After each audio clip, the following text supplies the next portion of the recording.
Hello and welcome to my video on installing a UV light in my drum filter. So, as you can see with this drum filter, we've got a lot of brown in here and around the actual drum filter itself. There's a lot of brown and that sort of stuff slightly blocking it up.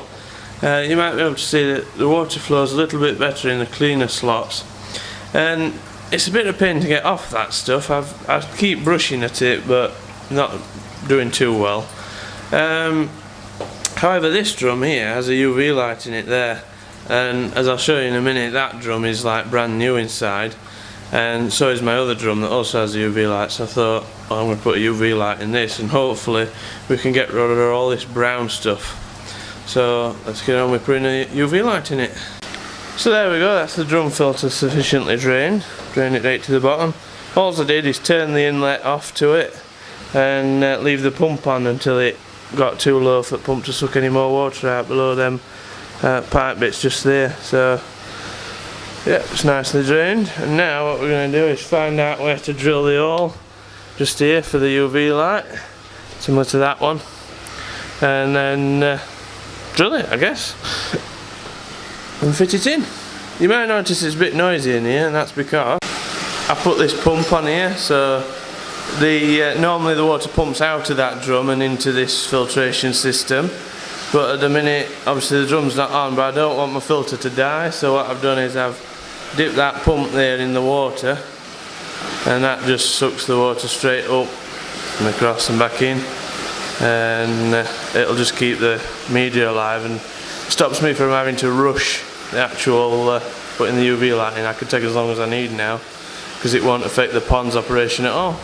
So here we are with actually boring the hole in the side of the drum filter that the UV light will eventually fit through.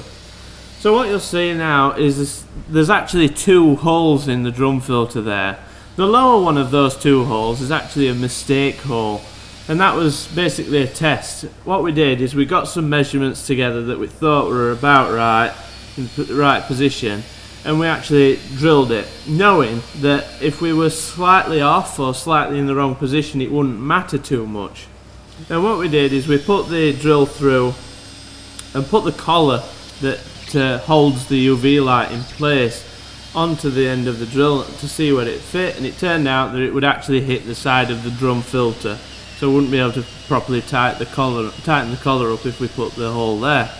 So what we decided to do is move the hole up and slightly to the left, but still within the hole borer's diameter, so that the hole borer is now currently cutting out that mistake, so that the UV light now fits in perfectly fine in the place where it should go, but we haven't got a hole left to fill in. Now the hole borer itself is actually a wood cutting bit, so it's just a really sharp wood cutting bit, and it's all about just taking your time, not letting it get too hot, and making sure it actually cuts the plastic instead of melting through it, or you'll have nothing but problems. So there you go, there's the hole drilled. This hole is actually a bit smaller than what is required by the fitting that we're putting in it. So what we're going to do now is just clean it off really, and file a bit of file around, make it neater, make it a bit neater than the drill can drill it, and then it should fit in lovely. And we'll put a bit of PTFE and rubber gaskets on it so it don't leak, and we'll get back to that in a second. So there we go, that's the finished hole, all nice and cleaned up, and we've vacuumed all the muck from inside the drum so nothing gets into the pump system. Now this is the end piece that fits into there. As you can see, it's quite a nice tight fit, and what we're going to do is we're going to put one of these rubber gaskets on, and one goes on one side of it and the other goes on the other side, so there's two on it, one this side, one the other side, and then we'll be putting PTFE on that as well. So these are the flanges that I'm going to be putting on the drum. The one that comes with it looks like this, so it's a lot smaller and it's a rubber thing, and you only get one to put on whichever side you choose to put it on.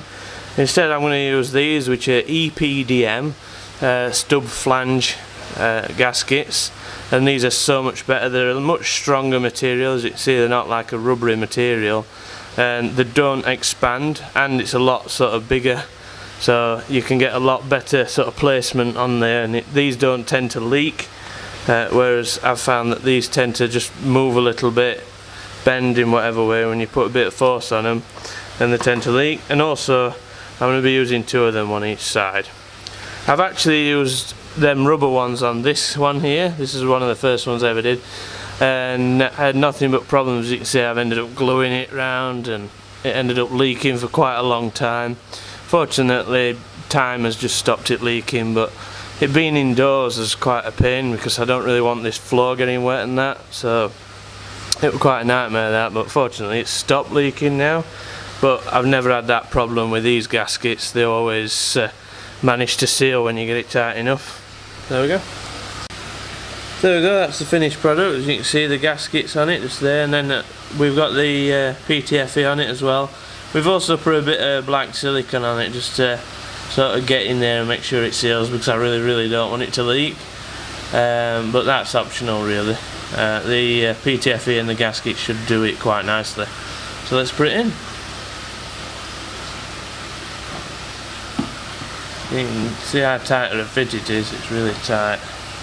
And now all we've got to do is put this on the other side of it. So there we go, it's sticking through now. I can put the internal gasket on it.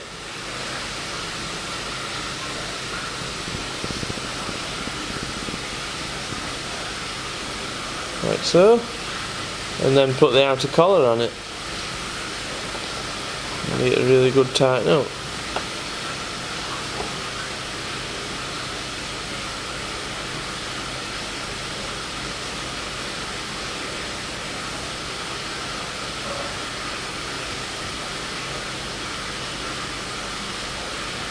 So now it's just a case of getting a really good grip on that and getting it as tight as we possibly can. So I'll get on with that. Right then, we've got the joint on and we've tightened it up quite nicely for some grips. So now it's a case of putting the UV light into it. So this is the bulb in this little tube.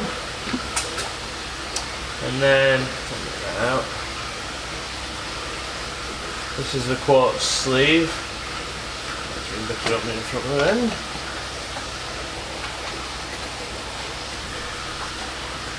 There we go, like that. Right, now there's this little rubber on the quartz sleeve, and that actually goes into that recess there, and that's what seals, stops it leaking.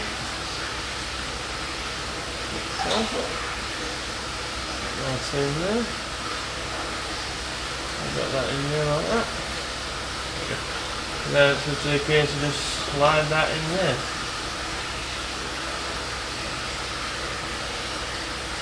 I hope it doesn't hit anything. So the other left doesn't want to stay in. There we go. So now get the mechanism out of this box. And that's what goes on there. And now I want the bulb. That's his bulb. I'm not 100% sure if you are not supposed to touch these bulbs, but I don't have to touch it, so I'm not going to. Basically just going to pop this on here. So.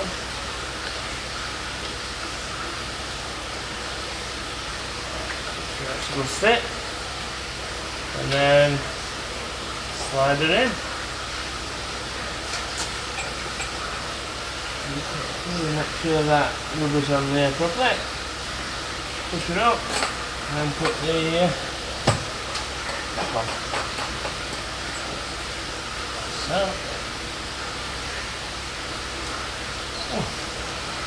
give that a good nip. I'm not really going to do much more than hand tight for now, so I can tighten it up later if it leaks. And we'll see how that goes. So let's just have a look inside. So there we go, look, see where the quartz sleeves ended up. Yeah, seems quite a good position to put it. I'm pleased with that. So let's fill the drum up and see if we leak. So there we go, we've finally got the UV light on and we have filled the drum up and she's back running again. All the pumps are back on, so we're back working, and much to my surprise it does not leak. and nor has it leaked at any point, so we got it right the first time. So yeah, must be getting good at it. The third one I've done, and finally I don't have to adjust it to make it stop leaking. It actually works, and you can see the UV light down there is currently switched off, and I'm just gonna plug it in a second and get it going, see if it works. Just before I plug it in though, this is the actual controller for the UV light, so it's a pretty decent size sort of unit, so I've got to figure out somewhere to put that. I'll probably be putting that in the basement with the one for that tank, and I've just put a plug on the end of it because it comes with just bare wires, and I've just popped a plug on the end. So let's plug it in and see if it works.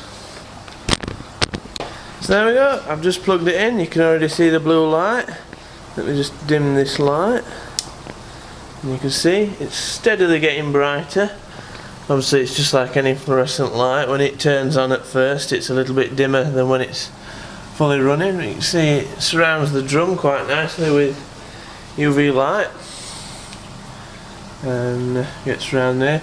The reason why it is in this side of the drum as well, I'll put this light back on, is because this rubber gasket here on the drum is not actually UV stabilised.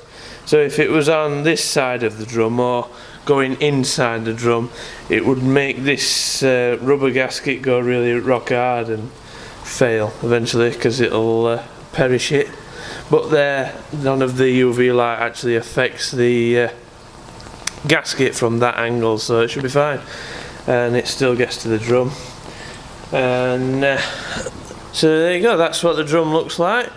So here we are looking at the other pond's drum filter with the UV in it. Now the other filter that I've just put the UV light in is actually 2 months older than this one, so there's not much difference in their age, but this one has always had the UV light in it, and as you can see, because of that, it looks brand new, the filter, and it is really clean. Obviously you've still got muck light in bottom and bits of muck in bottom, you still get that, but there's none of the brown stuff actually on the screen itself. It keeps the screen so clean, and that's what I want the new UV light to do in this drum, and time will tell. So let's see what happens. So the UV light's been on a week now and working its magic, and you can see that this piece here where the UV light actually is a bit better, I'd say. I haven't actually cleaned the drum itself. I did clean around the edges when I installed the UV light, but I haven't cleaned this bit here. And obviously the UV light ends at this point, so it's not actually getting this section too much, I don't think, and it'll probably take a lot longer to work on that bit. And yeah, but I'm quite pleased with it. Obviously it's not powerful enough to actually do anything to my pond, and I do have another 220 watts of UV lights on this pond that are in line in the basement, but this one's just in here just to keep the drum filter itself clean, and it seems to be doing alright. I'm quite pleased with it. The only issue is you can't really have the lid off, because you don't want to be looking at that light. It does, like, I've been looking at it about a minute now, and it does sort of make my eyes ache, but I don't really lift the lid very often. I'm not bothered. In fact, you can tell how often I lift the lid on that one. It's got a cover on it. So yeah, I really don't look inside them very often, so having the UV light not turn off isn't really a problem to me. But you could put it on a switch if you wanted or something, but I haven't done that. Thank you for watching this video on installing the UV light on my drum filter. If you like this video, then please like it. If you want to see more videos like this, then please feel free to subscribe, and I shall see you in the next video. Thank you for watching.